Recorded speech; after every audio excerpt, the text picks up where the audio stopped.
We are live.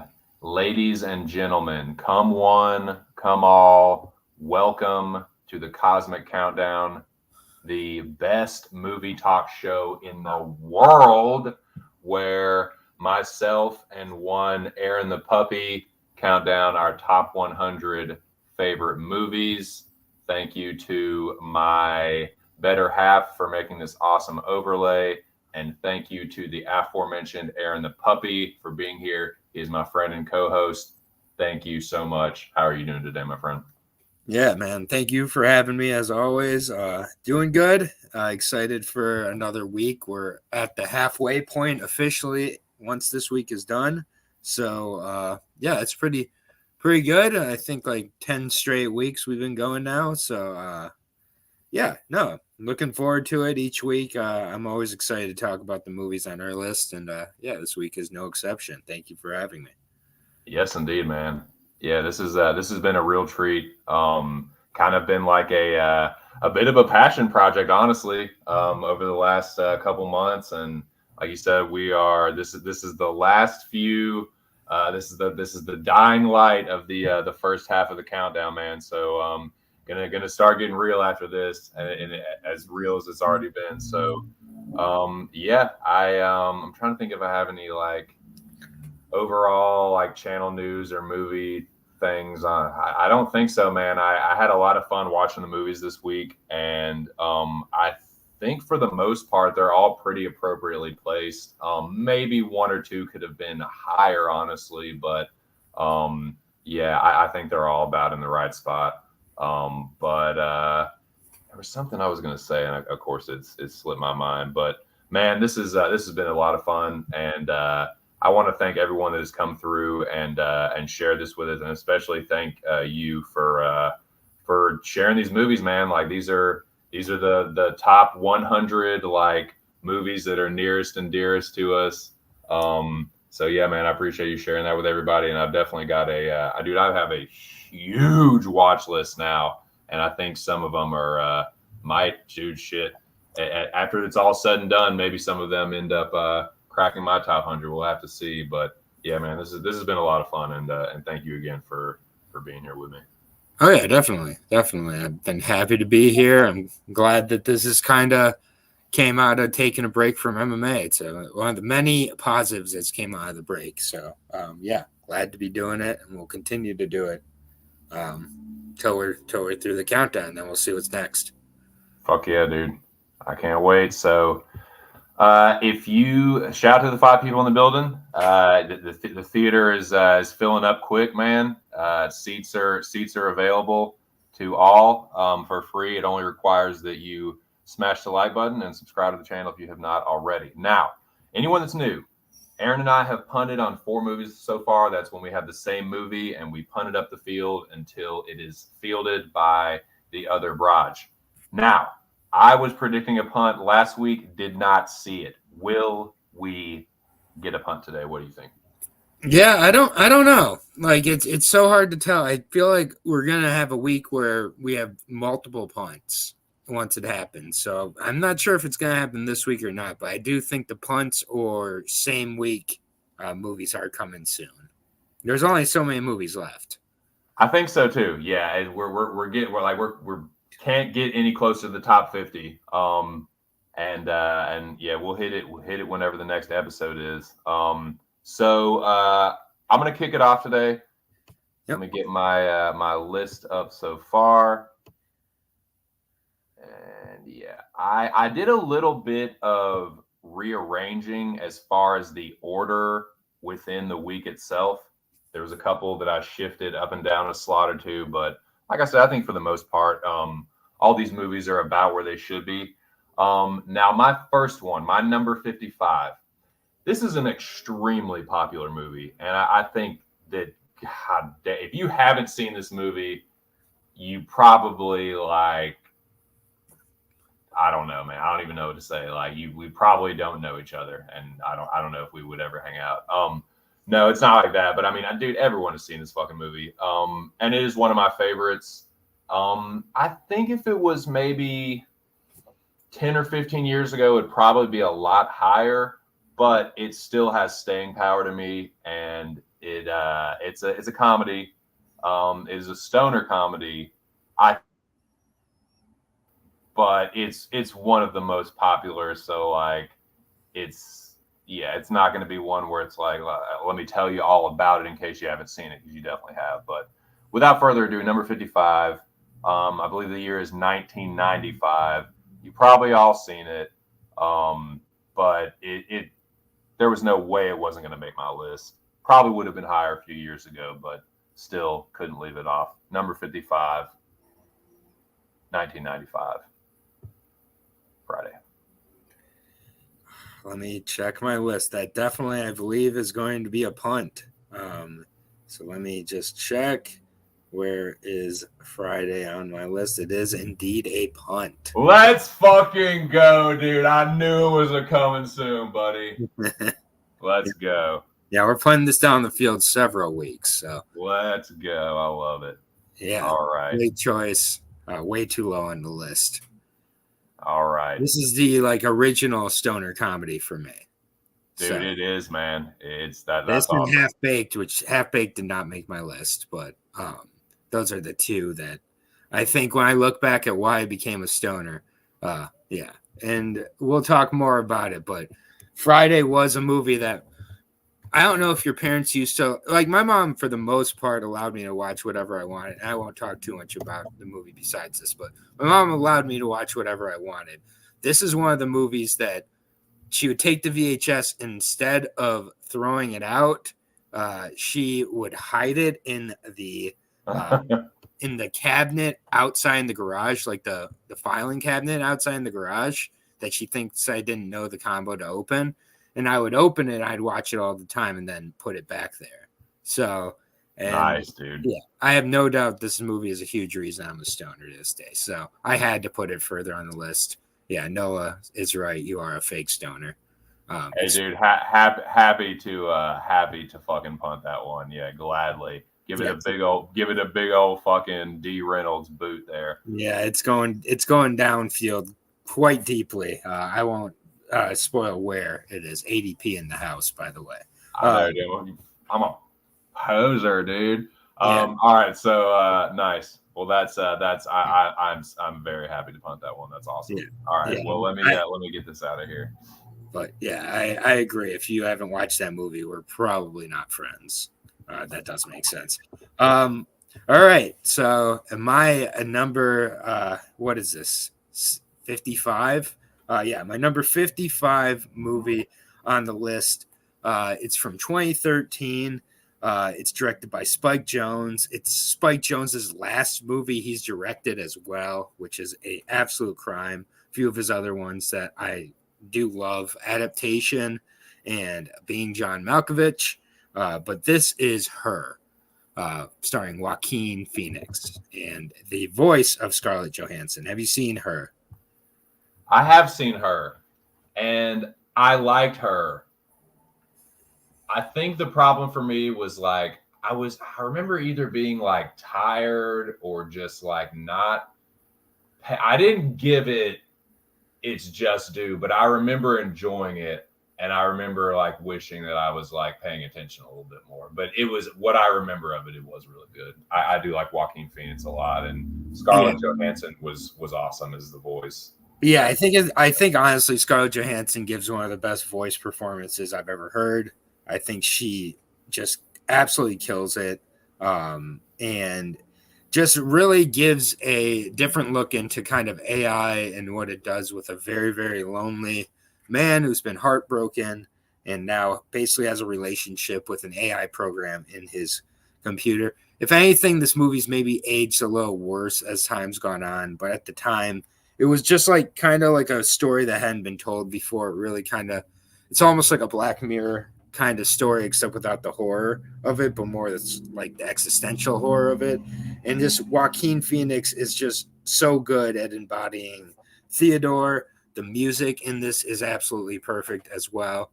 Yeah, it predicted the future so well that you watch it now and you're like, that's hack. But this movie was made 10 years ago. And yeah, little bit ahead of its time, honestly. it was 10 years ahead of its time, frankly, because now we're starting to get to it. It's just a real gem of a movie. The just the different themes that it tackles are really, really great as well.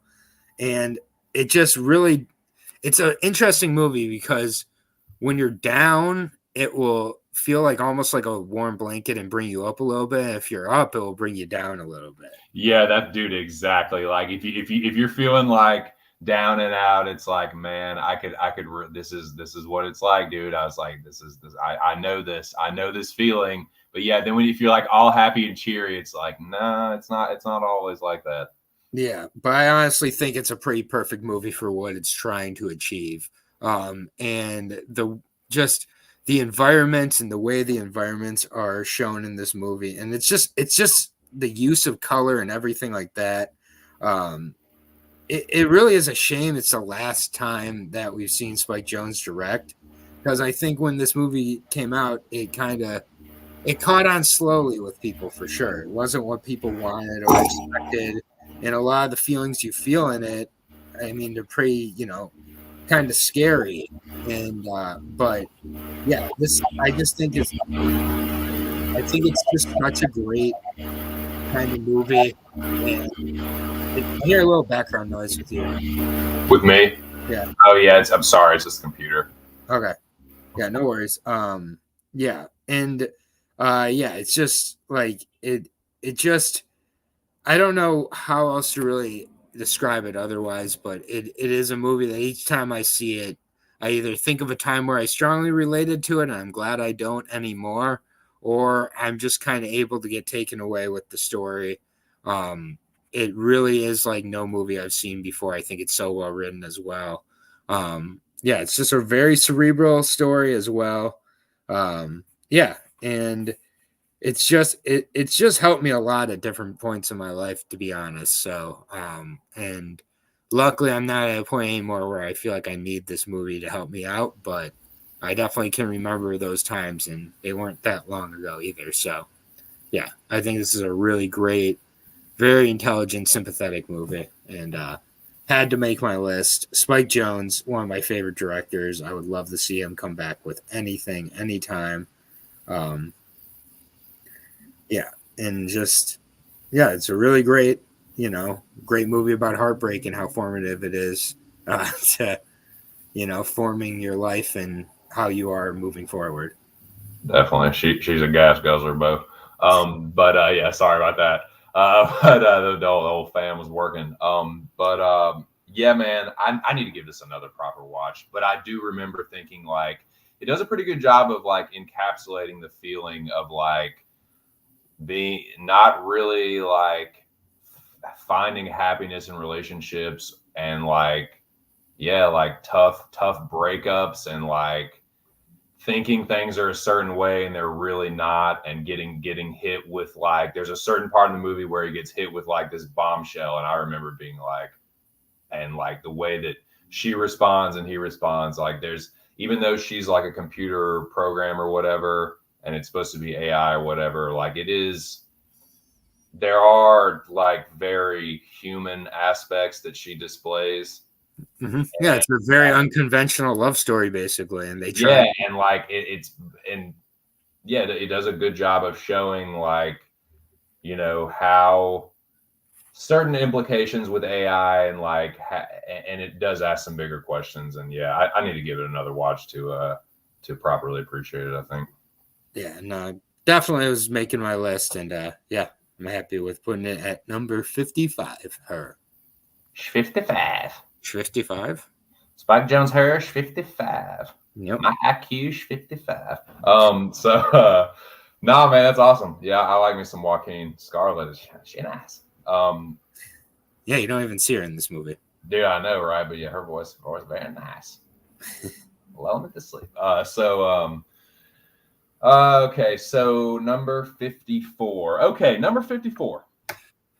Now this one, Aaron the puppy, you mind your tone when you speak about this movie. No, I'm just playing.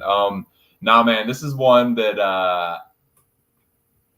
I would, my knee jerk reaction is to say underrated, I'm just going to say it's overhated. I'm not going to say it's underrated. I'm going to say it's overhated.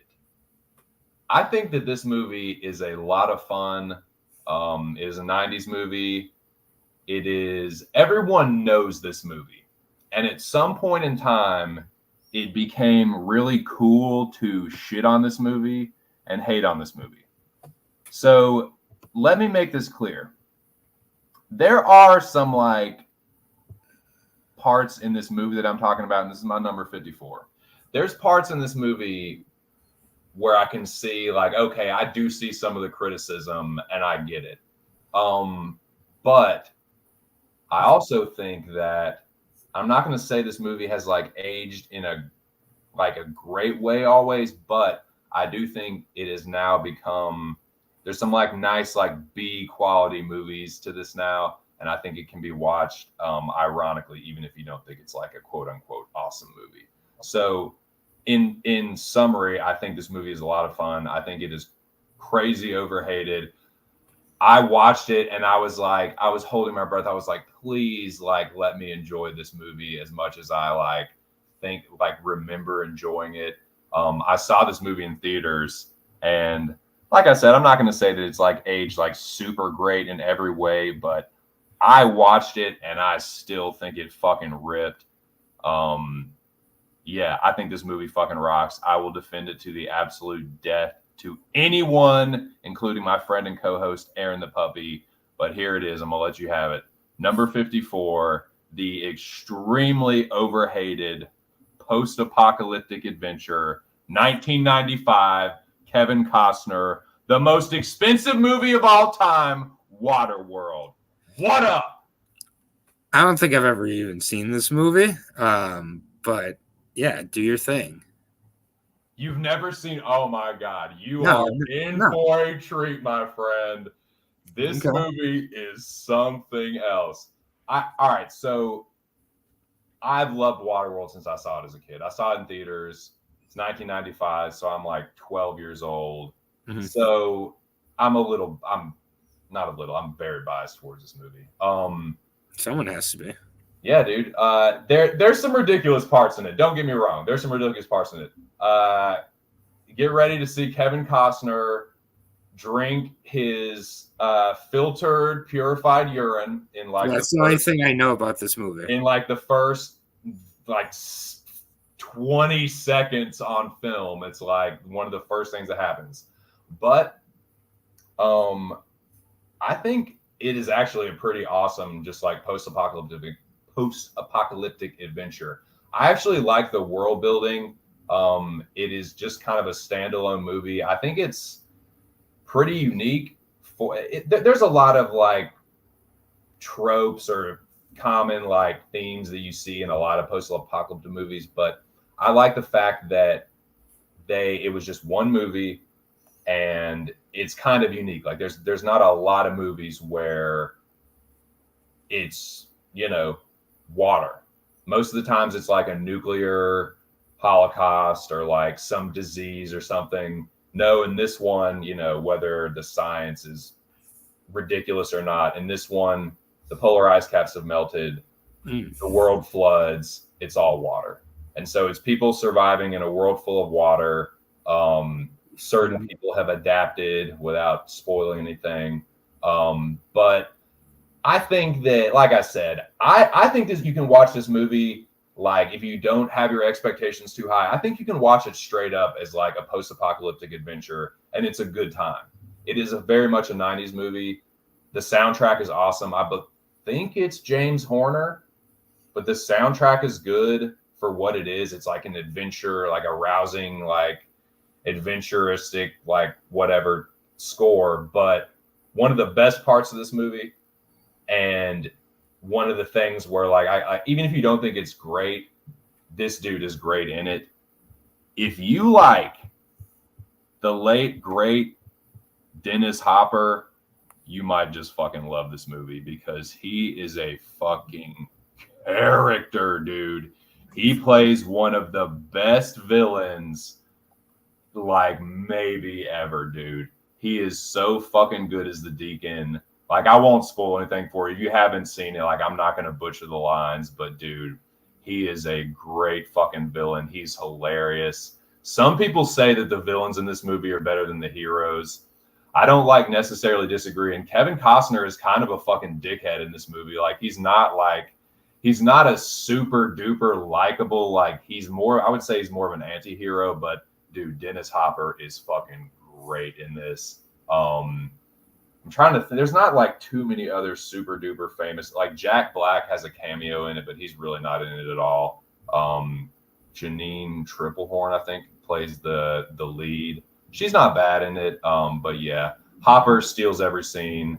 Costner is, he's pretty good as the Mariner, the sort of like anti-hero that the movie is centered around. It's really about him trying to like save this girl who everyone's after, and they think she knows the way to dry land, which that's what everyone's after is dry land. Like they use like dirt as like currency because everyone's like, oh, it's like this like mythical place no one's been to. And like, I like the world building in it. I think some of the fucking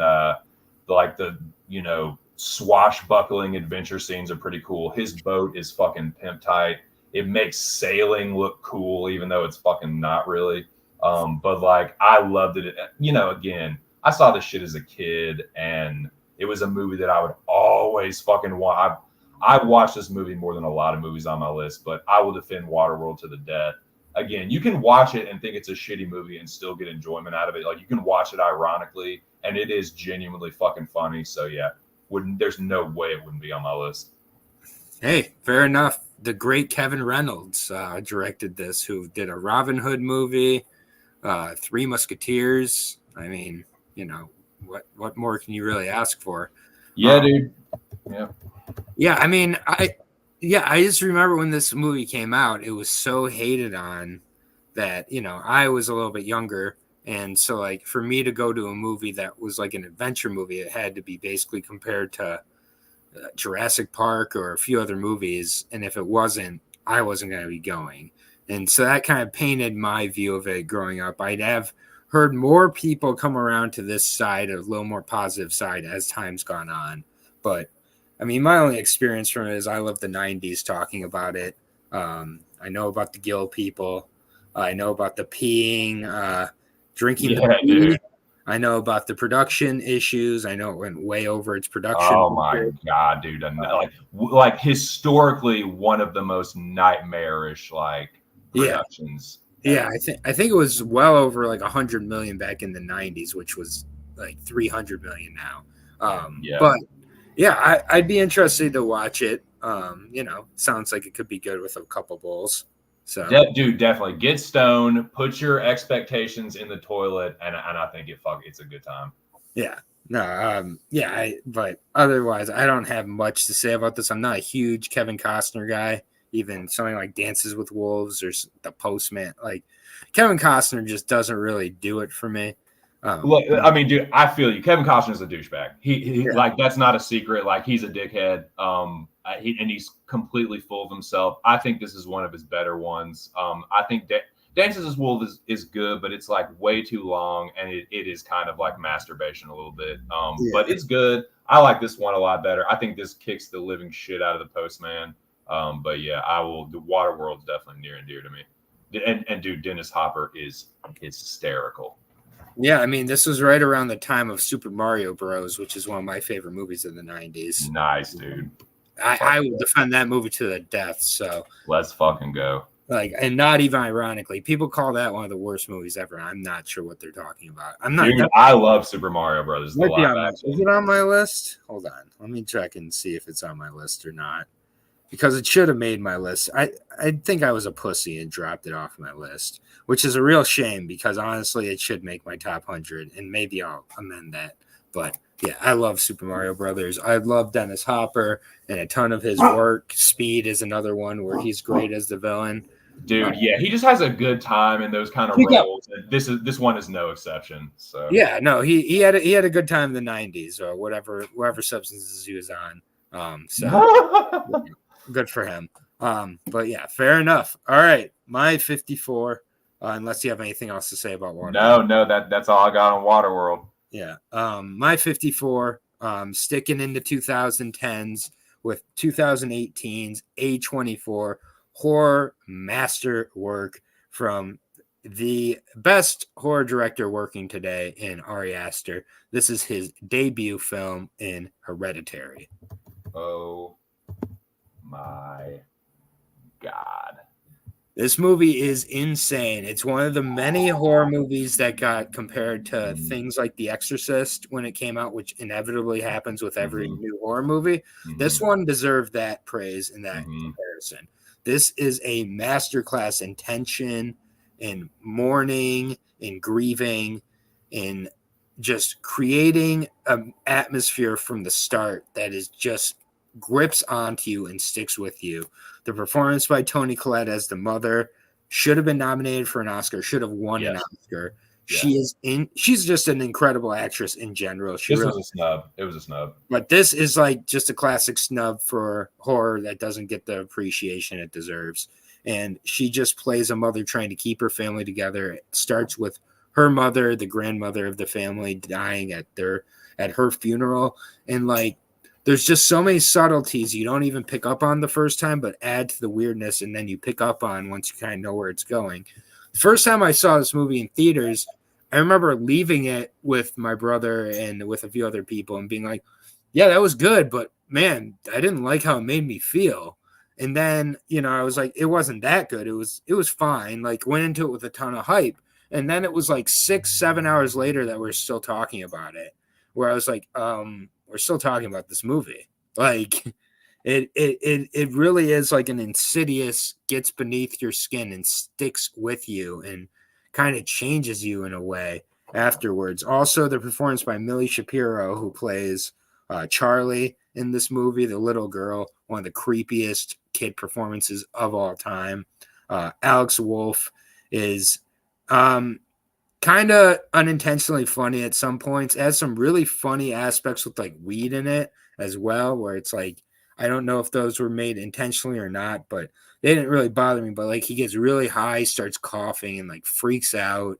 And it's like, honestly, one of the most unintentionally funny like pot scenes I've ever seen. But just Ari Aster is just honestly so fucked up and really transfers it so well to his movies. And this movie has influenced what the direction horror's gone over the last 5 years in such a way. It's crazy. This movie only came out in 2018, frankly. It changed the game for modern horror in a really good way. It's nearly flawless besides a couple unintentionally funny lines at a few points. Yeah. And it just, like the rest of his movies, it honestly, his debut is as strong as the rest of his movies, and that's putting it very, very highly. It taps into inherent fears from it taps into the fears of what we inherit from our parents. That's the Hereditary title. And yeah, I mean, it just kind of hits you right in the soul if you get it. And I mean, I've watched this movie multiple times, and it's gone up on each watch, really.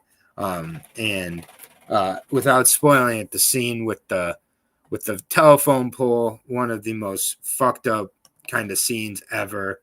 And like, it's just kind of crazy at what happens afterwards, because the reaction that Alex Wolff has to the tragedy that happened is he just goes into a house and just lays down and waits for his parents to discover what has happened. And the screams and the freak out that Toni Collette goes through after that, and starts to kind of blame her brother, or her son, I should say. The dinner table scene, there's so many classic scenes. The way it ends is insane. Oh my God, dude. And it's just such a shot. And I mean, it feels like a 70s movie in so many ways, but just brought to the modern era. And, this movie, it's just, it really does belong in the conversation with movies like The Exorcist for the best. It's like hard to say what the scariest horror movie is of all time, because it's like, what really is scary anymore at this point? Who knows? But it's definitely one of the most tension-filled, moody, atmospheric horror movies of all time. And Dude, I'll go ahead and say it. I'm not even scared to say it. Hereditary the ending of Hereditary is one of the most genuinely like unsettling, unnerving things I've ever seen. I don't care if it's soft for some people or if it's like, oh, whatever. Like that shit genuinely unnerved me. And yeah, this is one of the best demonic possession movies I've ever seen. It's one of the best horror movies I've ever seen. Everything you said, I completely concur with. Game changer. Yeah. Like crazy. I know that it's his debut, but it's crazy that it is his debut because it's so fucking good. Yeah. Like man, Toni Collette is incredible, and it's a simple premise, but I love that it really goes into the details. Like it's not just, oh, this is a demon or the devil. Like, no, it is this certain demon. It has certain, like they did their research with like, yeah, Paimon is a real demon. dude, like they did their research with the fucking demonology and all that shit, and like that shit is creepy. Like this is one of those movies where it almost feels like if you believe in that shit, it almost feels like it maybe could happen. Like, and they do a good job of not of like, what's the word? Not underselling, but they do a good job of I'm blanking on the word, but it's not the subtleties and the nuances of the things they do. I really liked. I'm blanking on the word, but yeah, it's awesome. Hereditary is it's a movie that I can't watch all that often. Honestly, it's not like I can just pop in Hereditary because it fucking every time it ends, I'm like, well, fuck, but yeah. This could happen. Yeah, fucking hope my family's not fucking cursed or some shit, Yeah, and every family is in one way or another, frankly. So, right? That aspect of it really hits close to home. I love that metaphor, and you already mentioned it, but yeah, the family thing. It's all in the title, and yeah, Aster the Master. Yeah, man. Good shit. Yeah, Hereditary is crazy, dude. That final like fireplace and all that shit from then on is like, yeah, it is just one big. There's like uses of lighting and audio clues that you don't even pick up on the first time. The clicking of Charlie's tongue is just one of those things that can like send shivers up your spine once you know what it means.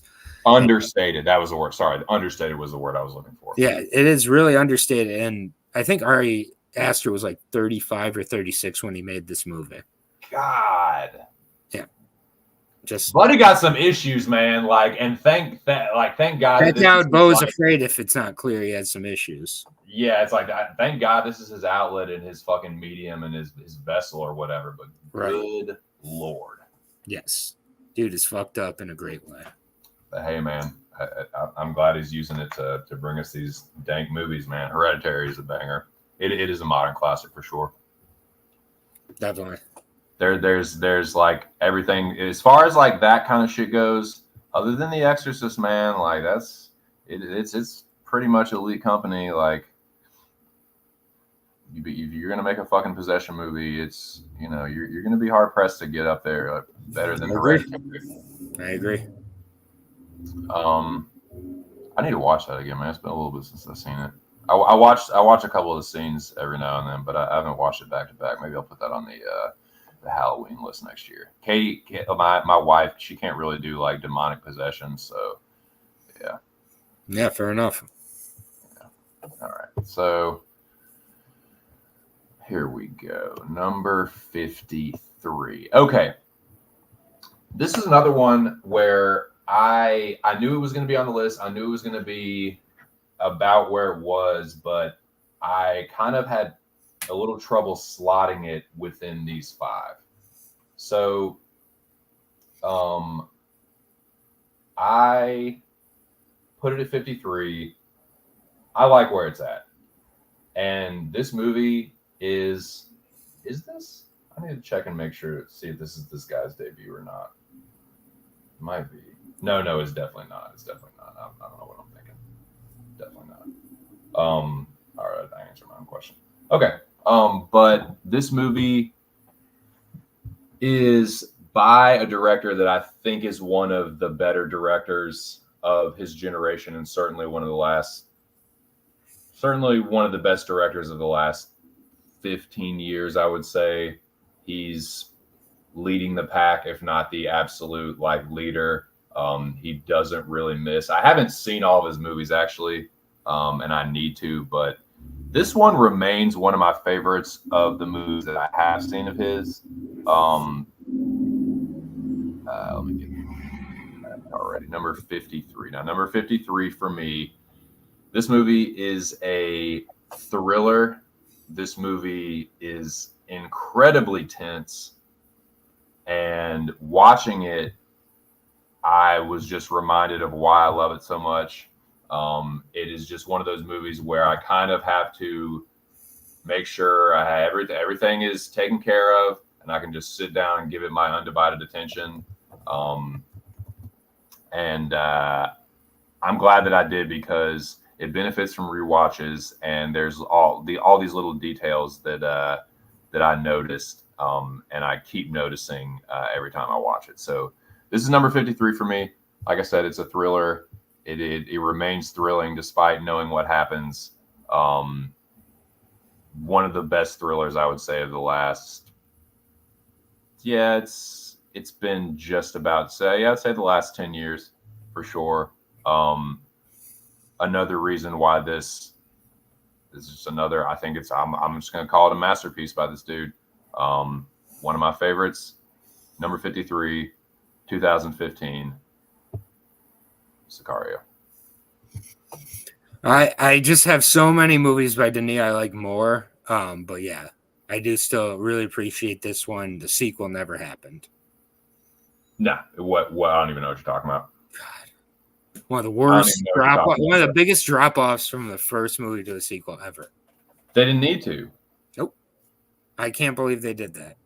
But yeah. And actually, honestly, dude, like I don't even think, if I have one criticism about this movie, it's that the last few minutes they didn't even need. There was a certain scene where they could have just cut to black, and it would have just been, I think it would have been even more powerful, because it didn't, like, the last few minutes don't really add anything to what you've already seen. It's kind of like, oh yeah, duh, like, you know what I mean? But dude, this movie, I think was an Oscar snub for Benicio.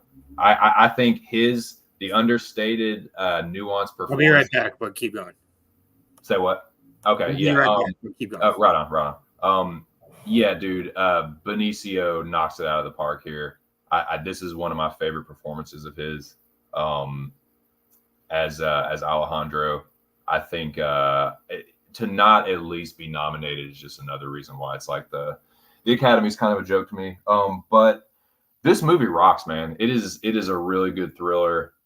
It's kind of built around, I would say, like 3 big like set pieces. It's one of those movies, they build the tension, build it. Some shit pops off. They regroup, tension builds, and then it kicks off again. But Villeneuve does it in such a good way that, like I said, it's every time I watch it, I know what the fuck is going to happen. And it's still just like, holy shit. He might be the master of the overhead shot. Some of the overhead shots in this fucking movie, I think, are some of the best things about the movie. And the little details in them where, like, you can see the shadow of the airplane, or like the overhead drone shot of the night vision footage. There's a lot of little like technical details, and especially, I don't know, man. I love the overhead shots in this movie. Benicio del Toro's performance, I think, was Oscar worthy, and I think it was totally just got brushed under the rug. But he really stands out in this. Josh Brolin is really fucking good too. He kills it in this role, and yeah, man, I love the technical direction from Denis, and the performances are all good. Emily Blunt, Daniel, I can't remember. I don't know how to pronounce his last name. Daniel Kaluuya. Daniel Kaluuya. Yeah, Kaluuya. Yeah, he's really good in it. He always does a really good job. Bernthal always does a pretty solid job, and yeah, man, I saw this movie in theaters, and I liked it because I was drawn in by the trailer, and it was a movie that actually delivered, where I was like, the hype was there and it fucking delivered. And I've loved it ever since, man. Yeah, one of my favorites. And yeah, I will always clamor that Benicio got fucked here. Yeah, and there's just I think this got fucked more from the subject matter it was dealing with because there's just been so many bad movies about the war on drugs, so many bad movies about like border issues and stuff like that that this movie got lumped in with all of those, I think. Yeah. Similar to like a horror movie that gets discounted. So Oh, yeah. Also, not to cut you off, but this movie, another reason that I think this one kind of like is a little better, and to your point, like is kind of separated from the pack. It's written by Taylor Sheridan, who great writer. Yeah, if you got, he is a fucking great writer. I think he's a pretty good director too, but his writing is pretty fucking awesome, man. And yeah, it's a good, solid script that fits well. You know, he's a true blue Texan, so I think that's just the kind of like flavor that it works perfectly with this kind of movie, given the subject matter. And yeah, I think the combo of his writing and Denis directing is very, very nice. Very nice. Yeah, no, everybody is really great in this movie, and it's like a surprise that Denis directed this because it really doesn't feel like a lot of Denis' other work. It really doesn't, man. It's like you look at some of the other areas that he's touched on and some of the other themes that he explores and the subject matter, and it's like it is kind of like a bit of a black swan in that way. Yeah. So great choice. Yeah. All right. My 53 is from 2011. Nicholas Winding Refn directed Drive, starring Ryan Gosling.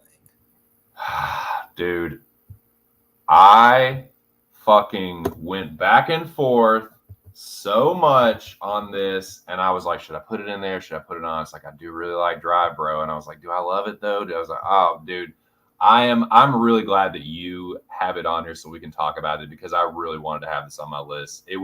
I should have had it as an honorable mention, but yeah, I love this movie. This movie just has no fat on it. It's a very basic story about a Hollywood stuntman who also serves as a heist driver, and Ryan Gosling. It opens with him like timing up his heist getaway to the end of a LA Clippers game, and it's just like such perfect cinematography throughout this movie. The music is some of the best of the last 20 years, I think, or more. I believe it's who's the composer? I'm forgetting his name right now. But sorry, I'm failing. No, it's okay. It'll come to me in a minute. But either way, I just love it's like got like kind of like an electronic synth score to it.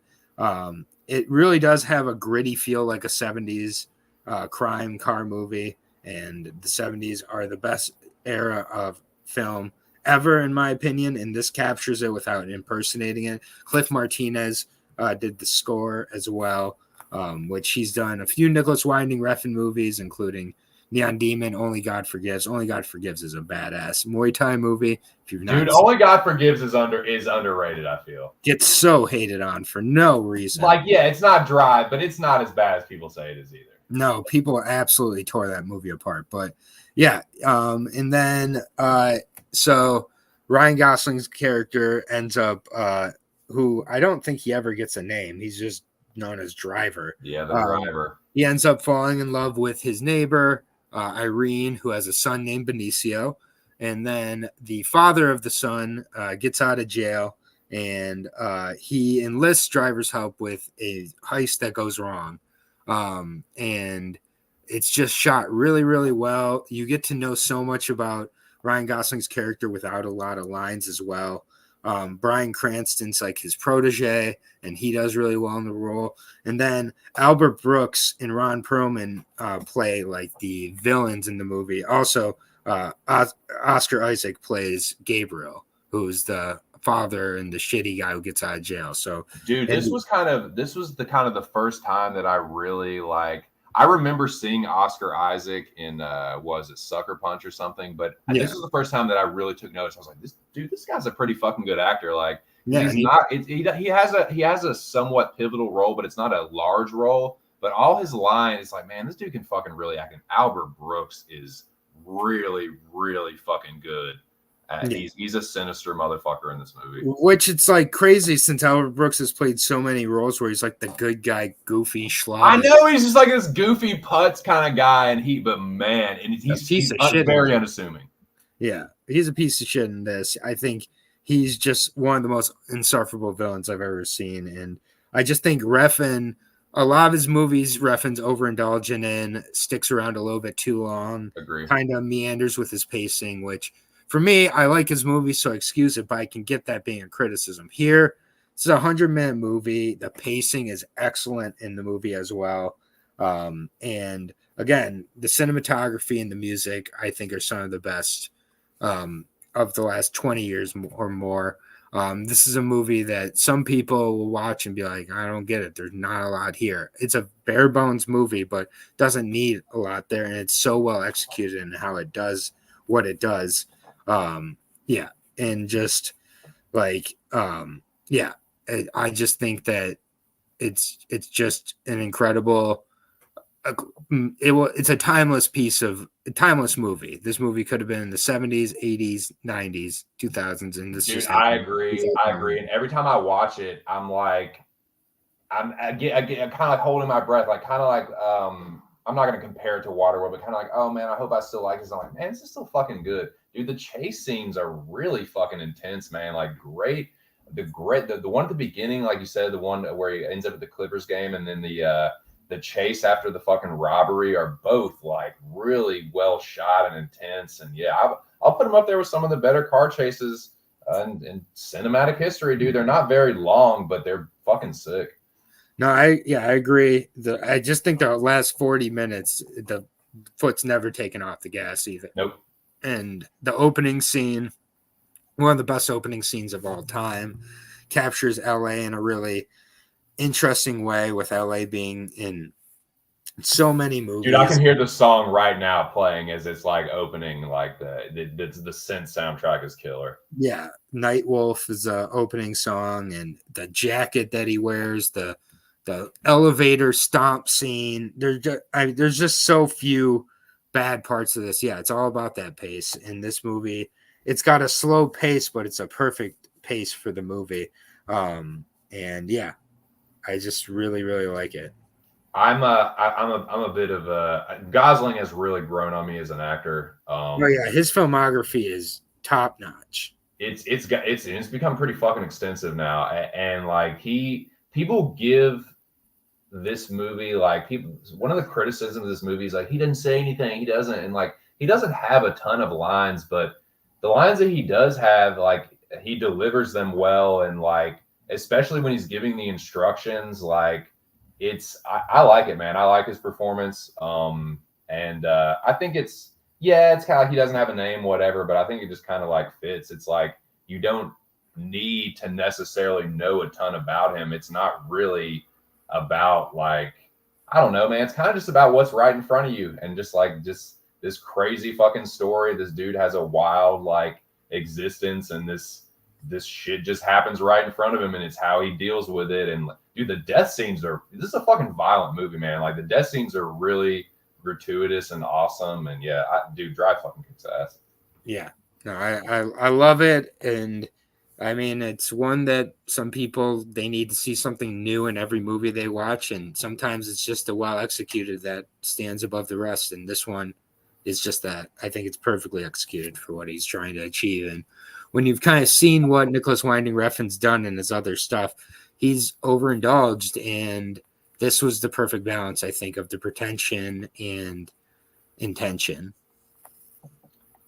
You know what? That segues perfectly into our next movie, my friend, because I think Drive, man, and I'm kind of kicking myself for that. It was this fucking close. It was a movie.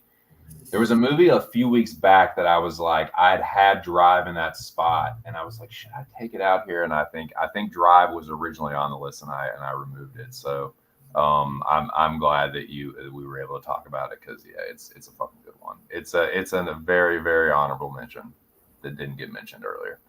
So number 52 for me. All right, number 52. I I know that you have an affinity for the lead actor in the movie that I'm about to mention. I have no idea where this movie is for you. I have no idea if this is a punt for you, but this movie and the actor that I'm talking about, this movie for me remains. For me, it's like might be his finest hour as far as pure acting as an actor. I think this is, whew, it is so good. But the movie for me is crazy, and the guy that directed it, and you might know what I'm talking about. Like once we get into it, but it like the director is known for as an absurdist for making these like crazy movies. This is one of his more like sort of I'm not even going to call it like conventional, but more sort of like normal movies, I guess. I haven't seen all of his films, but I do know of him making some crazy ass movies, and this is one that for me, I've loved this movie ever since I saw it, and the another for me just an Oscar snub. So without further ado, my number 52. We're talking about your boy Nick Cage. Obviously. Your boy Nicolas Cage. Coppola or whatever his real name is. But yeah, to me, this is one of Nick Cage's finest performances. This movie is absolutely insane, and he is absolutely insane in it. Number 52, Bad Lieutenant, Port of Call, New Orleans. I love that it made your list. It's not on my list. I'm not sure if it would make my top 10 Nicolas Cage movies ever. That's how good this man is. But I love this movie. Dude, this movie, I fucking love this movie, dude. He is so insane in this. But the crazy thing about it and why I love this movie, and for anyone that hasn't seen it, I'm going to try not to spoil it too much. Nicolas Cage basically plays a substance abuse what am I trying to say? He is a cop that is on drugs. Yes. And he has a bad drug problem. And he's kind of a crooked cop, but the crazy thing is he's actually like really high functioning and does his job pretty fucking well. Like he's a good cop throughout being this like dope fiend and like. Yeah. Part of his substance abuse comes from saving somebody. Right. Exactly. And like, there's all these moments where like he chooses to do the right thing, but he kind of just like can't get out of his own way. And he definitely like I can't say he's not a crooked cop because he definitely fucking is, but yes. What cop isn't? Yeah, exactly. He's not all bad either. And it is kind of a story of redemption.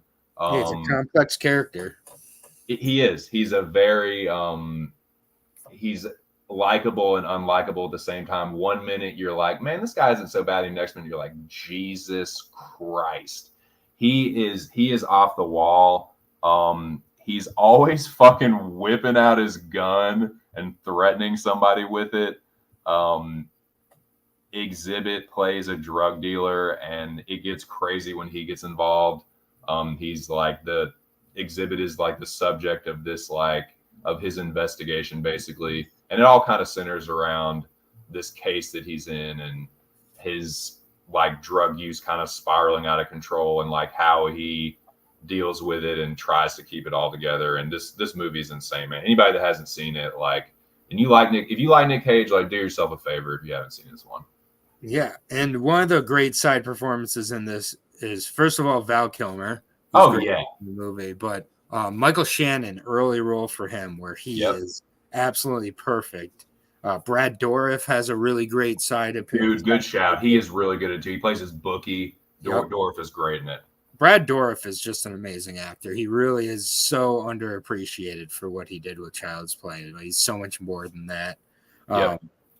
Yeah, no, this one's great. And Werner Herzog at the helm has just random fucking like wildlife throughout it. And then when it's like asked about why, he's like, I don't know. Like he doesn't have a reason for why, which is just I think great. Right. I think it does a pretty good job of depicting like drug use, like particularly like being strung out on coke. Yep. Like I don't know about being on heroin or anything, but like some of that is pretty accurate, and like some of his behavior, dude. Oh, Shea Wiggum, he is hysterical, dude. Yeah. This movie cracks me up. It's really wild and funny. Nick Cage, his acting, like his acting performance is really good in this. So man, he like it's a dude that is losing his mind on drugs, but he still can like find these moments to like do his job right. Like there's moments he like stops. Like Val Kilmer is this like racist like douchebag. He fucking checks him, but this movie's wild, man. Like I would recommend it to anyone that hasn't seen it. If you like Nick Cage, yeah, do yourself a favor. It's one of his better ones to me. Yeah, no, I would. Yeah, I mean, again, it'd be like around my 11 or 12 for Nick Cage. I just love Nick Cage, even though like I don't have that many Nick Cage movies even left on this list. I do have a few to go, but yeah, Nick Cage, one of my favorite actors, and I think this one just gets blamed for like, oh, Nick Cage is just acting like a crazy guy, but it's what the character calls for completely, and it's perfectly encapsulates what the character's going for. It's not just him being crazy for fun. Yeah, exactly. And he's clearly like, dude, he in this scene here that y'all see on the screen, this is him like, dude, strung out after like a couple days of no sleep. Like he's hallucinating. Yeah, like Werner Herzog's never laughing at the character. No, exactly, dude. And he's like, what the fuck is an iguana doing in here? And he's like, there ain't no iguana. What the fuck is that? It's a fucking iguana. Dude, there's no iguana there. There is no iguana there. That's and then it's just it's a great one. So great shout. So much better to me than the first movie. Although the first movie, Bad Lieutenant, also really good by Abel Ferrara. It is good. It is good. I would recommend people watch the first one first. These movies are two separate movies. They're really not sequels to each other. Right. I'm pretty sure Werner Herzog said he'd never even seen Bad Lieutenant when he made this movie. So, like, this really is just his take on a bad lieutenant. Right, exactly. Totally. Yeah, man. Great shout. Dude, the pharmacy scene is probably one of my favorites. Oh, yeah. Where it's like, I'm sure everyone has wanted to do that. Even if it's not a pharmacy, like anytime you've had to wait in line for something, you're like, what the fuck is it? Excuse me, miss. Mm-hmm. I'm a lieutenant in the police department. I'm in the middle of a homicide investigation. Like, dude, he is wild in this. Yeah. Completely agree. Great shout. All right. My 52. I don't think you've probably seen this one. It's one of the lesser known A24 movies. Came out only last year. It's called After Sun. After Sun, after SUN, all one word. So After Sun. Okay, no, I have not seen this. Directed by Charlotte Wells. It's her film debut. Basically, it's about memories and how memories, real and imagined, fill in kind of the gaps. It's about a girl named Sophie who reflects on the shared joy and kind of melancholy she has of a holiday she took with her father 20 years earlier. And the memories, real and imagined, are fill the gaps between this mini DV footage that she has as she's trying to reconcile the father she knew with that she didn't know. And it's just a really emotional story. And it just deeply affected me. I found myself crying, like not just due to kind of the emotional connection with Callum and Sophie. Callum's the father and Sophie's the daughter. It takes place when she's younger, but just with kind of the beautiful and like delicate nature that Charlotte Wells conveys the emotions through the power of cinema. Basically, I just feel like this movie's a part of me that's never going to leave me. Honestly, each time I've seen it 3 times now, and each time I've seen it, I love it more and more than the last time. And the first time I saw it, I lost my dad when I was very young. So many of my memories of my dad are not my own, provided to me by other people or through video. And it ends with Under Pressure, which is just a great song, and her kind of watching her dancing with her father, but viewing it from the outside. And then the movie kind of, as it's ending, like I'm in full on tears, and I literally say to myself as I'm watching it by myself, "Dad," under my breath. Like, and it's just like one of those powerful moments in a movie that I've had very few times. And I just think it's one of the best movies of last year. It should have been nominated. Paul Mescal, who's going to be a superstar. I know it. He was in a great show called Normal People, but he's going to be in the new Gladiator movie. I think he's going to be the next Ryan Gosling, honestly. I think he's just going to be that it guy for the next 10 years or so. And then people are going to come back to this movie and watch it. The performance by Frankie Corio, who's a young actress, is just very authentic, which you do not get with a lot of kid actresses. And again, each time I see it, it gets better from the last time. Really great just view on memory and how it can change and paint your perception of an effect that someone has in your life that maybe drifted away or isn't no longer in your life for whatever reason. And it's just one that is a deeply personal movie for me. And for other people, the people it will affect very hardly. The people that it won't affect, maybe they won't get kind of the big deal about this movie. But it's just kind of like the tagline of the movie is "Memory Burns." And I just think I've always been fascinated with memory and time and how it affects our perception of pretty much everything in our lives. And I feel like this movie does it better than any movie I've seen from the last few years. And yeah, it's just a really special movie. I believe it's on Paramount Plus and Showtime right now, but it's one of those A24 smaller movies that doesn't quite get the attention of the Uncut Gems of the world, of the Everything Everywhere All at Once, but it deserves it, man. It's an Australian production. Not a lot of actors you're going to know of, and again, it's the debut of Charlotte Wells, so I think she's got a really great future in front of her if she keeps doing movies like this. Just a really impressive movie. Nice. I've not seen it. I don't find myself watching a lot of dramas, honestly.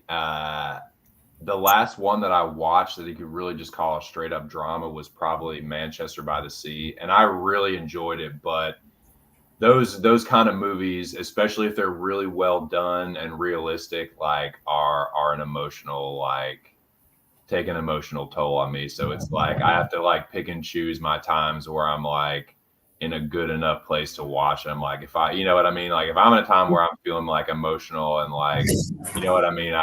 Those movies will send me, man. But I'll definitely keep an eye out for it. Yeah, you said it came out pretty recently, last year. Came out last year, 2022. Right. And yeah, it was just short of a lot of Oscar nominations, which I think would have gotten a lot more eyes on it, like a Manchester of the Sea. Right. Yeah, that's unfortunate, man. I hate when those it's cool to like know about them and appreciate them, but it just sucks. It's like, man, why can't this movie get like the appreciation it deserves? Yeah, I mean, it is what it is. It's a very specifically emotional movie. It has definitely less kind of those melodramatic moments of like even a Manchester by the Sea. It's much more a kind of introspective, emotional, view of time and memory and how it affects us throughout our lives. Nice. Good stuff, dude.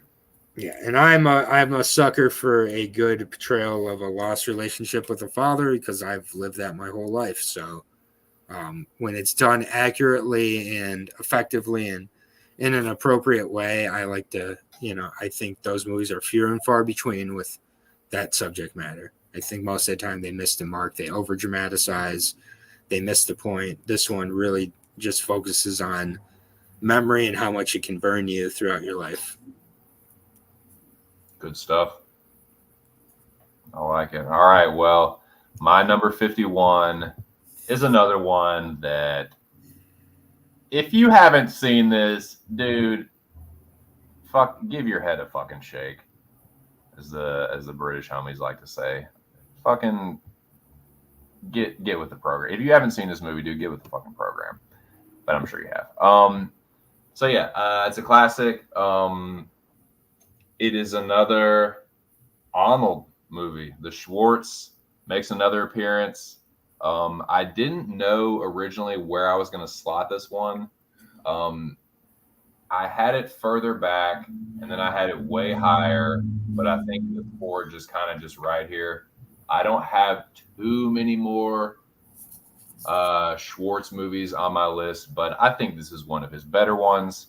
Everyone has seen this movie, so I'm not going to have to do a whole lot of like explaining about what it's about necessarily, but we can definitely talk about it. Number 51 for me. You've all seen it. Well, I mean, I'm sure. I'm sure a lot of you have, but in any case, number 51. What we need to do: get your ass to Mars. Not on my list. What do you think? I like it. I love it. And this is one of the best Arnold movies, but I have a few more on my list that are gonna be ahead of it. Oh yeah, I got a couple few ahead of it too, for sure. But this is one for me that is actually kind of, again, I don't mean to keep like going back to like Waterworld because it's not a great comparison, but it's I used to watch it back in the day as just like a straight up Arnold, like because I liked Arnold Schwarzenegger when I was like a kid, like growing up, is like he was my favorite action star or whatever. So I was like, oh, it's an Arnold movie. It's awesome. He like kills these dudes, and it's a very violent. It's a Paul Verhoeven movie, so it's like the violence is there. But it's definitely like a thinking man's action movie. So that's one thing that it's kind of my point is like it's as I've watched it and gotten older, it continues to get better with age, and like it's like a fine wine, dude. It is a thinking man's action movie, and you can watch it as just a straight up like action thriller. You can watch it as like a sci-fi movie. You can appreciate it for like there's a ton of fucking Arnold one-liners in it, and yeah, I just think it fucking rocks. I watched it. I had it, I think, at like number 53 or something, but I was like, nah, it's definitely gonna be the best one this week for me. Yeah, no, this is truly one of those movies you can watch on multiple levels and have a enjoyment on it, whichever level you choose to enjoy it on. And another one that's very ahead of its time, like most Paul Verhoeven movies, which, and I think that casting Arnold in the lead role here was a perfect casting as well. I think it is, because it was supposed to be, I forget who it was supposed to be, but they changed a couple things, like with Arnold being this huge dude. Like I think they changed his job to being a construction worker. But they actually used that really well, like towards the end of the movie. Hey, Benny, screw you! Yeah, there's some great B movie dialogue in this. Oh yeah, the comedy that Paul Verhoeven weaves into his intense kind of movies perfectly is on display here as well. And so many things that they screwed up, they show in the remake how they could have screwed it up, which misses so many of the points of what made the original great. I don't mind the remake; it just isn't the original. Yeah, I enjoyed the remake. I didn't have any expectations for it, and I was like, okay, I know it's not going to be as good as the original. It was better than the RoboCop remake. Dude, totally, man, totally. It's a watchable remake, but yeah, dude, I actually like. I mean, some of the stuff is not going to age well. It's a fucking almost, it's an over 30-year-old movie, so yeah, some of the stuff is going to be kind of campy looking, but I kind of like that, man. The action scenes, the fight scenes still hit. There's swift, brutal fight scenes, a lot of knees and elbows, and dudes like when they get shot, fucking ton of blood, like classic Verhoeven, like ultra violence. I love the fucking chase scene where he's using the dude as that poor human shield. He gets lit the fuck up, dude. I love the X-ray shit where he jumps through the fucking glass or whatever. There's a ton of little like scenes of that I like it. Michael Ironside is such a good villain as Richter. Great villain. Yeah, man. And dude, Ronnie Cox is good as the nefarious fucking head baddie. He's pretty fucking good, man. Yeah. Good Triple piece of hits. Shit. Like you can't really beat it. Yeah, dude. I Total Recall is a total. It is a good time, and aged well, even in some kind of like B movie ways. And it was a treat watching it again. Yeah, man. I agree. Great shout and perfect movie for your list. Yeah. All right. My 51 and the end of the first half of the Cosmic Countdown officially. Another 2010s movie, this one from 2010, directed by Darren Aronofsky, starring Natalie Portman. It is Black Swan. Have you seen this movie, first of all? Yes, I have. Yeah, this movie is absolutely crazy. It's just so psychologically complex. And I'll be honest, after I realized that they kind of gripped the whole story from an anime called Perfect Blue, it's taken a little step back because they did completely steal the idea. I highly recommend Perfect Blue. Frankly, this spot should be Black Swan / Perfect Blue. But Black Swan, I still do think it's Darren Aronofsky at his best. Another director that at times is very overindulgent, lets his ideas get away from him. I think it's kind of perfectly confined here to basically a performer, a ballerina who's psychologically destroying themselves for their work. And Natalie Portman, I don't think has ever been any better than this in this movie. She owns every single moment she's on screen.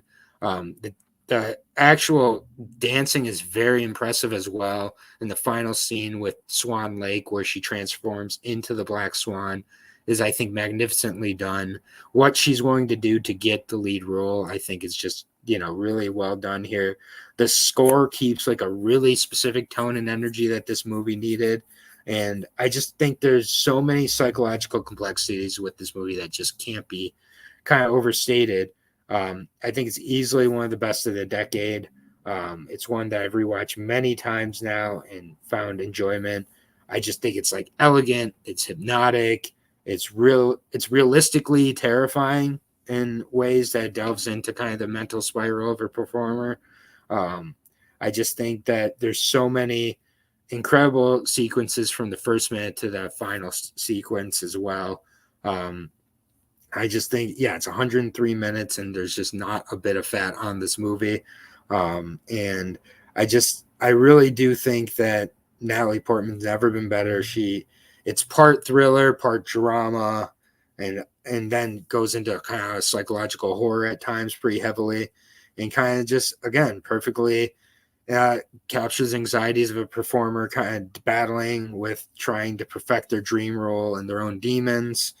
And, it's just, I just think it's a really brilliant film and really great, even if it steals a lot of its ideas from the anime Perfect Blue, which came out, I believe, in 1998. So there's no doubt Aronofsky saw that. And he's like, I want to make it. But fortunately, I discovered it first. And the performance by Mila Kunis as the original Black Swan is really great as well. Vincent Cassel playing the gentleman, and then Barbara Hershey as Natalie Portman's mother is just amazing as well. There's really not a bad performance in this. I really like Darren Aronofsky. He's done some really great work. Requiem for a Dream, Mother, The Wrestler, all really great. And I think this is him at his best. Nice. Yeah. Sorry, the fan started up again, so I was trying to minimize the noise, but I'll try and talk over it. Yeah, man. So I've seen The Black Swan only once. I remember it's a movie that I like more appreciate than love, but it is good at, like you said, capturing the anxiety of how stressful it is being like an on-stage performer. Yeah, I definitely know that anxiety. Anyone that's done that that's had to go on stage and perform in front of people. So yeah, that's very accurate. And yeah, very it's a movie that's like, because it's so realistic in some ways, it's not a movie that I can like watch a whole lot. I don't know if I'll like ever watch it again, but I do remember thinking like, yeah, it's well done. It is one of Aronofsky's I'd say it's one of his finer works, like one of his more like complete films. It's a good movie. It's definitely a solid movie. Like, It's not on my list. I don't know if it would be on my top 200, but it's one that I can't like dismiss. Just not my kind of movie, but it's good. It's definitely good. And if you do like that kind of movie, it's top notch. Top notch. Yeah, no, I get people who aren't about it. I totally respect that, and at the same point, yeah, I really think it is Aronofsky at his best, and he's had some great roles. Yeah, man, for sure. One of Portman's finest performances, for sure. Yeah. Also, May December, which I mentioned last week, one of her best. Yeah. I think I put that on my list. Yeah. What so the anime is it like similar in that are they both doing ballet, or is it like No, there's not ballet with Perfect Blue, it's not ballet, but nearly everything else about it is pretty similar themes, and there's just no doubt that he stole the idea from Perfect Blue. I mean, gotcha. Perfect Blue is it's about a retired pop singer turned actor whose reality is shaken when she is stalked by an obsessed fan and seemingly a ghost of her past. So that part's a little bit different, but the rest of it, yeah. I mean, is it like a graphic novel, or is it like a series of? It's a movie. It's a movie. Oh, it's an anime. Oh, yeah. You said anime. Anime. Yeah, it's by Satoshi Kon, who's also did Paprika, which was literally the plot of Inception before Inception, and Tokyo Godfather, which was one of the best Christmas movies ever. I'm not a big anime guy either, but certain anime movies, if I'm aware of them, it's on Shudder. If you could have Shudder, or if you can download a free trial of it, I would highly recommend it. But yeah, it's basically about it's just a very interesting, very similar themes, and there's very similar scenes that were directly ripped off by Aronofsky. Nice. Yeah, I like. Is he my favorite director? No, but I do like Aronofsky. I really like The Fountain. A lot of people like that's one where you can definitely be like, yeah, there's a little bit of masturbation there, but I actually really like that one. And Requiem. Sorry. What did you say before Requiem? The Fountain. Oh yeah, The Fountain's great. I love The Fountain. It's some people say it's like, oh, that's a little bit of like him jerking off, but I actually really like that movie. And I like Requiem too. Requiem is fucking depressing though. I can't watch that movie, but I've probably seen that movie enough for one lifetime. I've seen Requiem cover to cover probably like 20 times. I think that's about enough because I want to slit it by the time it's done. But it's fucking good, dude. It's really some of the cutscenes in that movie are fucking crazy. Yeah, no, and Pie's another good. Yeah, he's been around. Pie is really God, Pie is good. Pie's very underrated. Dude, a man. I want to talk about it, like depicting a man losing his mind and like getting out there. Yep. Yeah, Pie's awesome. Yeah, man, good shit. So yeah, those are our 5 for today. These were Aaron's 5 in summary. Excellent choices. Again, glad you have Drive on yours because I almost put it on mine. And glad that you kind of saved that. Yeah, man. And just really quickly, I'll make a little recommendation of a few movies that I watched this week, which I really, really liked, and definitely wasn't expecting to like these movies as much as I did. Unfortunately, they're not available streaming anywhere that I see right now. But have you seen either of the Unfriended movies? I've heard of them, but I haven't seen them. Yeah, so I've been on a big found footage kick. I love found footage horror. I've really found it a lot. And these ones kind of take place all on a computer screen. Unfriended and Unfriended the Dark Web, the second Unfriended movie. These movies are fantastic. And they're very tense. Unfriended basically captures 2013, 2014 in such a great way. It's about 6 high school friends are on a Skype message who get a message from their classmate that kills themselves, and then their kind of characters are just exposed through this like haunted presence on their Skype call. And I originally kind of saw the previews for these movies and I was like, these are going to be stupid, schlocky, dumb. No, these movies are great. The second one is basically more focusing on the dark web and this guy who finds a stolen laptop and then basically pays for it with his friends. The first one's more of a haunted movie. The second one's more of like a dark crime movie. And Okay. both of them are just very captivating, under 90 minutes.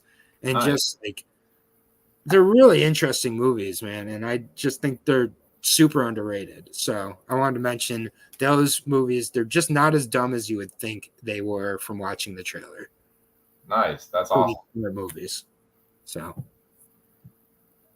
Dude, you're the first person I've ever heard like really talk about them. I remember them like in passing, sort of the yeah, you're just like, oh, they're just like a ripoff of Blair Witch Project on like a computer screen or something. And no, they really aren't. They're very well done, and both of them have just excellent endings. And like throughout it, like you'll kind of find yourself just like dropping your jaw with how fucked these people are in the situation they didn't even know they were getting themselves into. That's And it's like, wild. yeah, they really are really good, really well done, well executed, well thought out horror movies. Oh, I did want to ask you this, and we don't have to. You don't have to give me an answer. Should we call it? Should we cut it clean here until after the holidays, or do you want to go again next week? It's totally up to you, man. I'm fine going next week if you wanna. Yeah, Okay. we can go next week. Yeah, sure. I mean, it's cool with me. I'm not we're not going out of town until after that, so it works for me. I'm a Jew, so it's the seventh Yeah, man. night. So Yeah, why stop the fun, man? So we'll be back next week, and we'll Yeah, be digging into that top 50. So Yep. sick. I'm trying to think if I have any if there's anything that I've seen to speak of. and if you can get to the theater, Godzilla -1 fucking rocks, and it should be seen on the largest screen possible. Oh yes. Thank you for bringing that up. Let me add that to yours. Yep, And those are my recs. nice, dude. Godzilla -1, and I've heard good things about that. Oh yeah, it's the Pretty best much blockbuster I've seen in years. Nice. It was made for $15 million. So on kind of in that vein, we're talking kaiju shit. I watched Shin Ultraman, and it was so fucking good. I loved it so much, man. It is definitely pays such good homage to those kind of movies from like the 60s or whatever, 60s and 70s. But it also like updates some of the action and violence. Like some of the action when they fight is purposely like looks old and crazy, but the destruction is like updated. So it actually looks like, oh shit, like this stuff is getting crushed and like people are getting killed and stuff. But it was really good, man. I had no expectations for it. I liked Ultraman as a kid. I thought it was cool, but it blew me away, dude. It was a lot better than I expected. So I gotta recommend Shin Ultraman if you like those kinds of movies. If you like Godzilla and King Kong and shit like that, yeah, this definitely pays homage to those and also kind of like updates it in a cool way. Yeah, definitely agree. So yeah, that's and yeah, just I'm making my way through the over 400 fucking episodes of One Piece, and it's just so good. So yeah, if anybody likes anime, I mean, anyone that likes anime already knows about One Piece, but yeah, I'm not the biggest anime like weeb or anything, but One Piece fucking kicks ass. I don't even know if I want to watch the live action because the anime is so good. I'll be watching it for fucking 10 years at this point anyway. So yeah, no, I will never get to that because it's 1 million episodes. yeah, there's literally like 430 something. Yeah, but I've heard great things from everybody who does watch it. Dude, it's awesome. The action scenes are so fucking cool. But yeah, man, we will be back next week, ladies and gents. So yeah, appreciate everyone that stopped through. Do you have any other final plugs or any final words for the people? I mean, if you have seen Godzilla -1, it is currently debuting on Why We Love Horror right now. It's the movie we're reviewing for this week. And then next week on Why We Love Horror on the channel, we will be reviewing, because no new horror is coming out, we're reviewing Gremlins. So I've Nice. never seen Gremlins. So it's a Christmas time. So, and obviously Abby being 26 has never seen Gremlins either. So yeah, it'll be our first watch of Gremlins, and we'll be reviewing that next week. Nice, dude. Godzilla -1 on the channel as we speak. Hell yeah, that's what's up, man. Well, y'all heard the man. Go check it out. That's what's up. Well, dude, thank you so much for joining me on this as always. Every week, this is a real good time, and it's just going to keep getting better, ladies and gents. We'll be back next Thursday, as confirmed. So we'll be back for another good one, and we'll be into the top 50. So yeah, make sure y'all smash the like button on your way out of the theater. I think that's about all I got. So for Aaron the puppy, it's just my 2 cents, and hope to catch y'all on the next one. Peace. Peace.